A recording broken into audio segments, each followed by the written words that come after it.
I'm Mrs. Braille, and I am a second grade teacher at Highland Elementary. I will be reading Chapter 2 today. I'm always excited for the start of a new day in room 26, but the next morning I could hardly wait to hear Mrs. Brisbane read more about Sherlock Holmes. I waited for the key in the door and for Mrs. Brisbane to bustle into the classroom.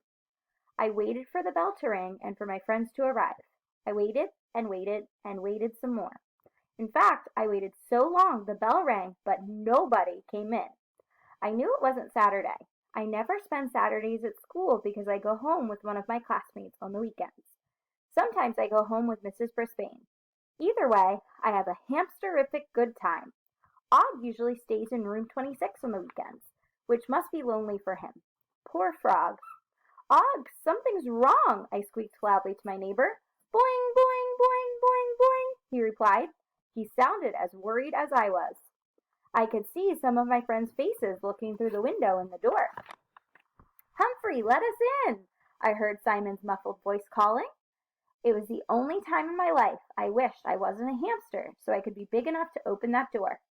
Long after the bell rang, I finally heard some jingling and joggling, and the door swung open at last. But Mrs. Brisbane wasn't the human opening the door. It was our principal, Mr. Morales. Behind him were my fellow students. Come on in, boys and girls, he said. Mr. Morales is the most important person at Longfellow School because he's in charge of everything. He was wearing a tie with tiny little question marks all over it. He has lots of interesting ties. Take your seats, he said. My fellow students were worried too. I could tell because they were quieter than usual. I guess that was a clue. It looks as if Mrs. Brisbane is going to be late, he said. We're trying to reach her now. Mrs. Brisbane is never, never, never late. This was a very pie-whacking morning. I'll take attendance, Mr. Morales said. Holly jumped up and offered to help. Thank you, he said to her, but I think I can handle it. Then he called out names, and each student answered present in return. Everyone was present except Mrs. Brisbane. Mr. Morales looked uneasy. So what do you usually do first in the morning? Helpful Holly raised her hand. We had homework last night, she said.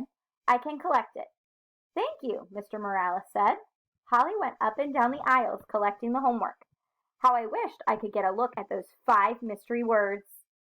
Everyone turned in a homework sheet except for one person, forgetful Phoebe. When Holly passed by her table, Phoebe blushed and said, Oh no, I forgot it. I'll bring it tomorrow. As helpful as Holly is, she sometimes gets carried away. That's when I call her too helpful, Holly. She frowned and said, You were supposed to bring it today. Mr. Morales stepped forward. It's okay, Holly. We'll straighten things out when Mrs. Brisbane gets here, he said. Whew! I was glad to hear him say that Mrs. Brisbane was coming. Just then, the phone in the classroom rang. Mr. Morales said, Oh, and then, I see. And finally, very well. My classmates were completely quiet. Mr. Morales hung up the phone. Boys and girls, Mrs. Brisbane won't be here today, he said. A substitute is on the way to take care of the class. The last time I'd had a substitute teacher was when Ms. Mack was here, but I didn't know that she was a substitute because I didn't know much about school when I first arrived. I've certainly learned a lot since then. Mr. Morales seemed a little confused about what to do next, and he kept looking at his watch. Read to us from the Red-Headed League, I squeaked loudly. My classmates all giggled when they heard me. Mr. Morales walked over to my cage. Oh, so you want to take over the class, Humphrey, he said. I jumped on my wheel and spun it fast. Maybe Humphrey thinks we should do some exercise, Mr. Morales said. That made my classmates giggle even more. Rosie made her wheelchair spin in a circle. I love to spin too, she said, and everybody laughed. Just then, the door to the classroom opened and a young man rushed into the room. The first thing I noticed about him was his red hair. I think Sherlock Holmes would have noticed that too. I also saw that he was wearing round glasses, and on his shirt was a big button with writing on it that said, Give peas a chance. I love any veggies, including peas, so this human and I definitely had something in common. He had a big cloth bag slung over his shoulder, sort of like Santa Claus. It was lumpy and bumpy and way too big for a lunch sack. Mr. Morales stepped forward and shook his hand. "Welcome. I'm the principal," he said. "Mr. Morales."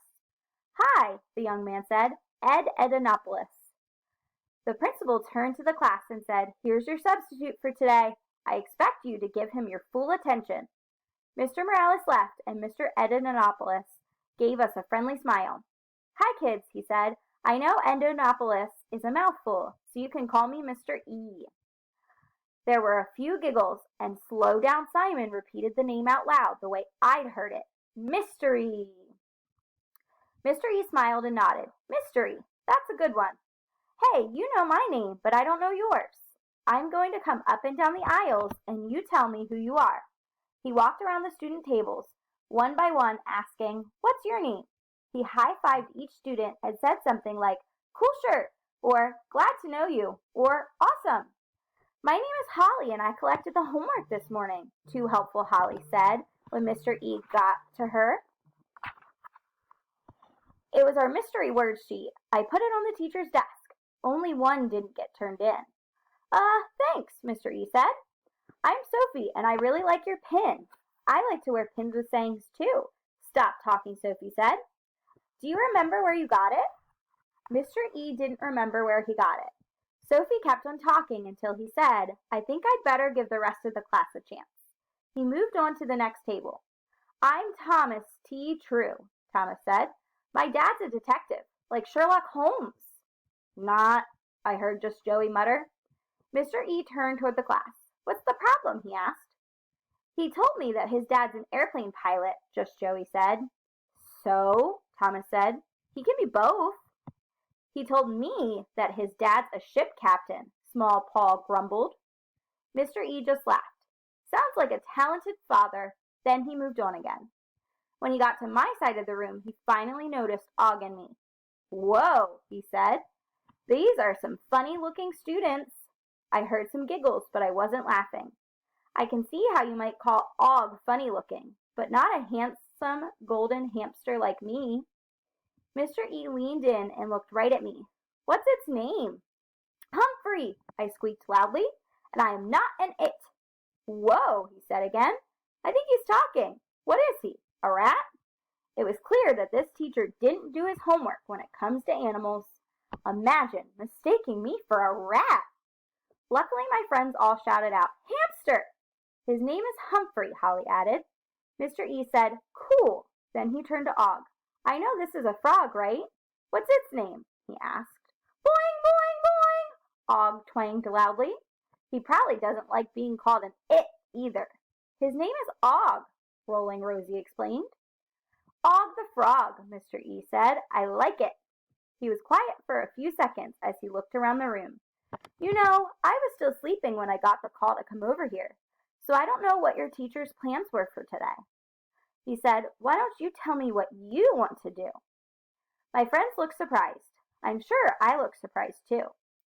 "Hurry up," Harry waved his hand, and Mr. E called on him. "I'd like to go home," he said. Everybody laughed. It was a funny thing to say, but I don't think Mrs. Brisbane would have laughed. "I understand," Mr. E said, "but I don't think that's going to happen." "Hey, I know. Why don't we sing a song to help me remember your names?" Everybody seemed to like the idea of a song. I was amazed at what happened next. Mr. E pointed at a student. The student stood up and said his name, and then the teacher made a little rhyming song with the name. He took parts of each name and added things to it like Banana Fana and Fee Fi Fo. After a few names, the whole class joined in. The song made my friends giggle, but it was very confusing to me. After he'd finished the whole class, Rosie raised her hand and asked if they could do my name. I can't remember it all, but it ended with Fee Fi Mo Mumphrey. Humphrey. Bumfrey? Mumphrey? Frumfrey? Whoa! How is this going to help him remember our real names? Og's name sounded even stranger. Bog, Fog, Mog. I don't know what Og thought, but I was in a bit of a fog myself. I was still thinking about Mumphrey and Mog when the bell rang for recess. As soon as my classmates were gone, Mr. E picked up his big sack and looked inside. "Let's see," he mumbled. "What's next? Maybe this." Then he glanced over at Og and me and chuckled. I don't know why I'm talking out loud when I know you can't understand me. All piped up first. Boing, boing, boing. You are wrong, wrong, wrong, I squeaked, wishing with all my might that Mr. E could understand me. He didn't notice. He was too busy rummaging around in that big cloth sack. Suddenly he stopped and smiled. Okay, I've got it. That's all he said. I thought I pretty well figured out humans in my time as a classroom hamster so far, but Mr. E was a real mystery to me. When my friends were back in their seats, Mr. E announced that it was time for math. Some of the students groaned until the teacher reached into his bag and pulled out a basketball. We're going to play a game, he said. It's called Math Keep Ball. My friends looked puzzled. I didn't blame them. Of course, we could just have a math quiz, Mr. E said, if you'd like. No, the students all yelled. Math Keep Ball. Mumphrey, Mog, Math Keep Ball? All mystery words. I was learning a whole new language today. First, Mr. E threw the ball to slow down Simon. Quick, 4 plus 4. Simon caught the ball and said 8. Great, Mr. E said, but in Math Keep Ball, instead of saying the answer, you bounce it. Simon looked confused for a second, and then he understood. He bounced the basketball 1, 2, 3, 4, 5, 6, 7, 8 times. That's it, Mr. E told him. Now throw it back. The teacher caught the ball and threw it to, be careful, Kelsey. 10 minus 5, he said. Kelsey bounced the ball 1, 2, 3, 4, 5 times. Good, Mr. E said. Now throw it back. Kelsey dropped the ball and it bounced across the floor. Careful, Mr. E said as he scooped it up. Just Joey caught the ball next, and when Mr. E said 12 plus 3, Joey bounced it 1, 2, 3, 4, 5, 6, 7, 8, 9, 10, 11, 12, 13, 14, 15 times. I know because I counted. Then the ball went to Paul G. 6 plus 5, Mr. E said. Tall Paul bounced it 1, 2, 3, 4, 5, 6, 7, 8, 9, 10 times. Then he stopped. One more time, I squeaked. I guess he didn't hear me. Mr. E gave him another chance, which was nice, and Tall Paul got the problem right. As the game went on, the pace went faster and faster. As it got more exciting, it also got louder and louder. And then the door to the room swung open. Standing in the doorway was Mrs. Wright. Mr. E looked pretty surprised when he saw her. Maybe he noticed her whistle. I certainly did. Hello, he said. It was more a question than a greeting. You're the substitute for Mrs. Brisbane? She asked. Yep, I'm Mr. E, the substitute said. Mrs. Wright looked puzzled. Mr. E? She asked. That's your name? Mr. E laughed. My name is Edinopoulos, but Mr. E is fine with me. Mrs. Wright frowned. I guess Mr. E wasn't fine with her. And you are? Mr. E asked. Mrs. Wright, the PE teacher answered. To my great, great, great surprise, Mr. E laughed. Mrs. Wright, I guess you're never wrong.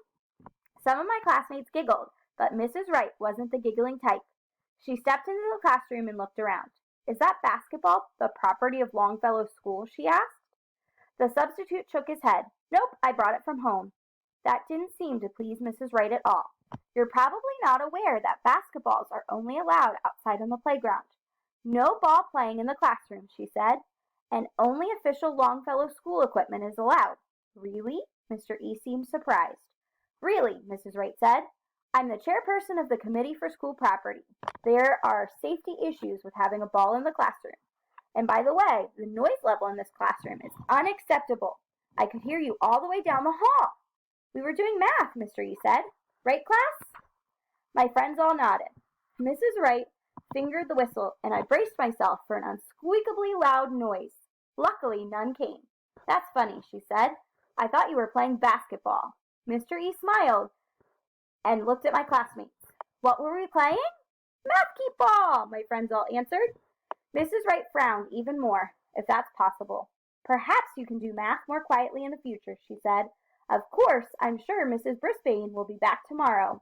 I crossed my paws and hoped that she was right. And oh, how I hoped that she was right. Because school with Mr. E was making me very, very, very pie-whacked. That means confused. Humphrey's Dictionary. It's not easy to solve the mystery of a missing person, especially if you miss that missing person a lot.